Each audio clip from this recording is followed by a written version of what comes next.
Friends, basic English का ये तीसरा लेक्चर है और आज हम पढ़ने जा रहे हैं यूज ऑफ देयर। देयर का प्रयोग हम पढ़ेंगे। इसमें हम ये देख रहे हैं कि देयर क्या है, एक इनडायरेक्ट सब्जेक्ट है। देयर एक क्या है, इनडायरेक्ट सब्जेक्ट है, जो मैंने पहले लेक्चर में आपको पढ़ा रखा है ऑलरेडी। अब यहां देखेंगे देयर इकलौता ऐसा सब्जेक्ट है जिसके साथ हम इज भी लगा रहे हैं और आर भी लगा रहे हैं। देयर के साथ इज भी लग रहा है, क्यों?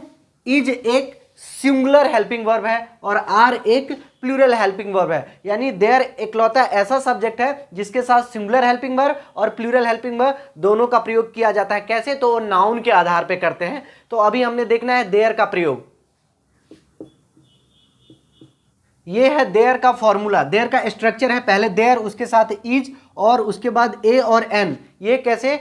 तो नाउन के आधार पे, यानी नाउन का पहला लेटर अगर वॉवेल है तो एन आएगा, नाउन का पहला लेटर अगर कॉन्सोनेंट है तो ए आएगा, जो कि इससे प्रीवियस लेक्चर में मैंने बताया है आपको। उसके बाद एससीएन। एससीएन बोले तो सिंगुलर काउंटेबल नाउन, क्योंकि ए और एन का प्रयोग हमेशा सिंगुलर काउंटेबल नाउन के पहले ही किया जाता है और उसके बाद ऑब्जेक्ट, अदर वर्ड जो बच गया उसको लास्ट में। कैसे? तो एक एग्जाम्पल के थ्रू मैं आपको समझाने की कोशिश करता हूं। एक राजा है, तो एक राजा है, इसको कैसे हम अंग्रेजी में ट्रांसलेट करेंगे? तो उसके लिए आपको देयर का प्रयोग करना पड़ेगा। कई लोग अगर एक राजा को अगर बोले वन किंग तो ये गलत हो जाएगा। क्यों? क्योंकि ये इंडिकेशन है। जैसे अगर मान लो आपको अंग्रेजी नहीं आती है और किसी ने बोला एक राजा है, तो आप बोलोगे वन किंग, लेकिन ये प्रॉपर फॉर्मेशन नहीं है सेंटेंस का। प्रॉपर फॉर्मेशन ये है कि एक राजा है, एक लड़का है, एक लड़की, इस तरीके का कोई भी वाक्य होगा तो वहां हम देयर का प्रयोग करेंगे। देयर एक इनडायरेक्ट सब्जेक्ट का रोल प्ले कर रहा है। कैसे? तो देयर, देयर के बाद इज लगाना है। ए एन का जो हम प्रयोग करेंगे वो किसके? सिंगुलर काउंटेबल नाउन के आधार पे उसका पहला लेटर देखेंगे। तो एक राजा है तो there is a king. King का पहला लेटर आप अगर गौर से देखें तो के है और के कॉन्सोनेंट है, उससे पहले हमने ए लगाना है। तो एक राजा है, देयर इज अ किंग। आप लोग भी मेरे साथ बोलिए। हाँ, एक नदी है, क्या बोलेंगे? बोलिए। हाँ, तो देयर इज अ रिवर, क्या बोलेंगे? There is a river. एक हाथी है, क्या बोलेंगे? There is an elephant. अभी तक हम यहां ऑल लिख रहे थे, यहां एन का प्रयोग कर दी। क्यों?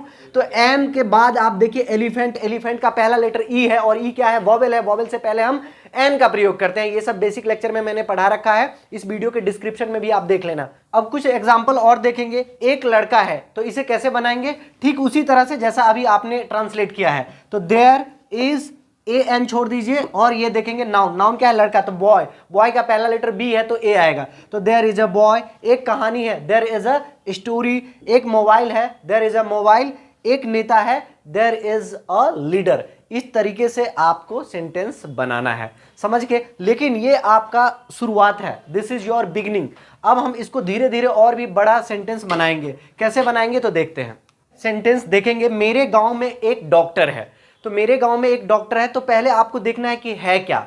तो डॉक्टर है, तो एक डॉक्टर है, तो देयर इज अ डॉक्टर। जैसा अभी अभी आपने बनाया था इसी प्रकार से, आपको कंफ्यूज नहीं होना है, पहले यहां से शुरू करना है। एक डॉक्टर है तो हमने लिखना है देयर इज अ डॉक्टर। अब हम देखेंगे देयर इज अ डॉक्टर के बाद क्या बचा? तो मेरे गांव में, तो लास्ट में आपको ऐड करना है। तो मेरे गांव में तो आएगा इन my village, in my village. इसी प्रकार से इस शहर में एक नदी है, तो क्या है? तो एक नदी है, तो फिर से वही बनाएंगे। There is a river, there is a river, there is a river, ये बन गया। अब वो कहां है? तो इस शहर में, तो इस शहर में बोलेंगे इन दिस सिटी। बिल्कुल फॉर्मूला, देयर इज, उसके बाद इसका ए और एन का प्रयोग हम नाउन के आधार पे करेंगे, उसका पहला लेटर देखेंगे। अब हमारे देश में एक प्रधानमंत्री है, तो क्या बने? क्या है? तो एक प्रधानमंत्री है, तो there is a prime minister. अब कहां है? तो हमारे देश में, तो इन आर कंट्री। अब इस तरीके से जो लास्ट में देखा मेरे गांव में, तो इन माई विलेज, तो इसका भी एक लिस्ट तैयार कर देते हैं। मेरे गांव में, तो इन माई विलेज। तुम्हारे स्कूल में, तो इन योर स्कूल। हमारे देश में, तो इन आर कंट्री। उनके जिले में, तो इन देयर डिस्ट्रिक्ट। अब यहां देखो ये देयर जो है, सो ये भी सीखने वाली बात है। THERE, there. देयर का हिंदी मतलब होता है वैसे वहां, लेकिन यहां इनडायरेक्ट सब्जेक्ट का रोल प्ले कर रहा है ये। देयर एक होता है THEIR, देयर, तो ये देयर जो होता है इसका मतलब होता है उनका, उनकी, उनके, राइट। तो ये अभी आपको नहीं देखना है, ये प्रोनाउन का एक हिस्सा है, THEIR। एक होता है THEY, दे आर। तो ये बोलने में लगभग एक ही जैसे लगता है, they are, they are, they are, right. लेकिन इसमें आपको कंफ्यूज नहीं होना है, समझ गया, तीनों का अलग अलग मतलब है, राइट। अब हम आगे देखेंगे उसके बैग में, तो इन हिज बैग या इन हर बैग। देखो हिज का प्रयोग जो है हम किसके लिए करते हैं, मेल के लिए करते हैं, और हर का प्रयोग हम किसके लिए करते हैं, फीमेल के लिए करते हैं। ये सब मैं आगे और आपको बताने वाला हूं, राइट। ये सब ऑब्जेक्टिव केस में मैं आपको बताऊंगा, जब मैं केस पढ़ाऊंगा। पर्सनल प्रोनाउन का एक हिस्सा है जो कि मैं आपको डिटेल में आगे पढ़ाऊंगा। अब देखेंगे इस क्लास में, तो इन दिस क्लास। अब ये बताना इसलिए जरूरी है क्योंकि अगर आप सेंटेंस बनाएंगे, जैसे मैंने बोला कि इस क्लास में एक शिक्षक है, तो क्या बोलोगे, क्या है, तो शिक्षक है। तो देयर इज अ टीचर, कहां है, तो इस क्लास में, तो इन दिस क्लास, ठीक है। अब है, यहां से देखेंगे मेरे गांव में एक नेता है, तो क्या है, नेता, तो क्या बोलेंगे, there is a leader in my village. अब है तुम्हारे स्कूल में एक प्रिंसिपल है, तो क्या बोलेंगे, there is a principal in your school. हमारे देश में एक राष्ट्रपति है, तो क्या बोलेंगे, there is a president in our country. तो इस तरीके से हम इसे बनाएंगे। अगर समझ में आ गया हो तो देयर का नेक्स्ट यूज हम देखेंगे अभी। अब ये स्ट्रक्चर देखेंगे हम जिसमें देयर के साथ आर का प्रयोग किया गया है। कैसे, तो देयर के साथ आर है, यहां नंबर, नंबर्स यानी संख्या यहां यूज होगा। अभी तक हम हर वाक्य में देख रहे थे एक लड़का है या मेरे गांव में एक नेता है, इस क्लास में एक शिक्षक है, यानी हर वाक्य में हम एक चीज को रिप्रेजेंट और प्रेजेंट कर रहे थे। बट अब एक से अधिक, एक नहीं होगा, 2 होगा, 5 होगा, बहुत सारे होंगे, कई होंगे, इस तरीके से 5, 20, 50 इस तरीके से भी होंगे। अब कैसे, तो देयर आर, उसके बाद नंबर्स, यहाँ संख्या आ जाएगा, उसके बाद हमेशा प्लूरल काउंटेबल नाउन। इज के साथ हमने क्या देखा था कि सिंगुलर काउंटेबल नाउन, अब हम आर के साथ प्लूरल काउंटेबल नाउन, और बाद में जो बच गया वो ऑब्जेक्ट के रूप में लिखा जाएगा। Is it all okay. Sentence है, पाकिस्तान में बहुत सारे आतंकवादी है। हालांकि ये सेंटेंस नहीं, जेन्युइन भी है, परंतु हमें सेंटेंस बनाना है कि पाकिस्तान में बहुत सारे आतंकवादी हैं, तो there are so many terrorist in Pakistan, there are so many terrorist in Pakistan.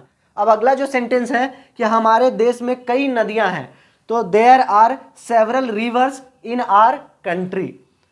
इस शहर में 50 अस्पताल है, तो there are 50 hospitals in this city. यहाँ एक चीज कॉमन है, देखो ये जो है टेररिस्ट, इसमें भी एस लगा है, प्लूरल है, रिवर्स ये भी प्लूरल है, हॉस्पिटल्स ये भी प्लूरल है। क्यों प्लूरल है, क्योंकि फॉर्मूला में ही यहाँ प्लूरल काउंटेबल नाउन लिखा गया है। तो जब फॉर्मूला में प्लूरल काउंटेबल नाउन लिखा गया है, तो आपको सेंटेंस में भी आपको ये मेंशन करना रहेगा, राइट, ये भूलना नहीं है आपको। अब यहाँ हम देखेंगे कि यहाँ लिखा हुआ है बहुत सारे, तो कई बार आपको ऐसा लिखा रहेगा बहुत सारा या बहुत सारे, तो इसको आप लिख सकते हैं मेनी, या फिर इसको सो मेनी भी बोल सकते हैं, या फिर आप इसको लॉट्स ऑफ भी बोल सकते हैं, लॉट्स ऑफ या अलॉट ऑफ, इनमें से कोई भी बोल सकते हैं। बहुत सारा या बहुत सारे के लिए आप बोल सकते हैं many, so many, lots of या अलॉट ऑफ। अगर आपका है कई जगह पे वाक्य में लिखा रहेगा कई, जैसे यहां आपने देखा सेवरल, तो कई हिंदी में है तो उसका होगा सेवरल।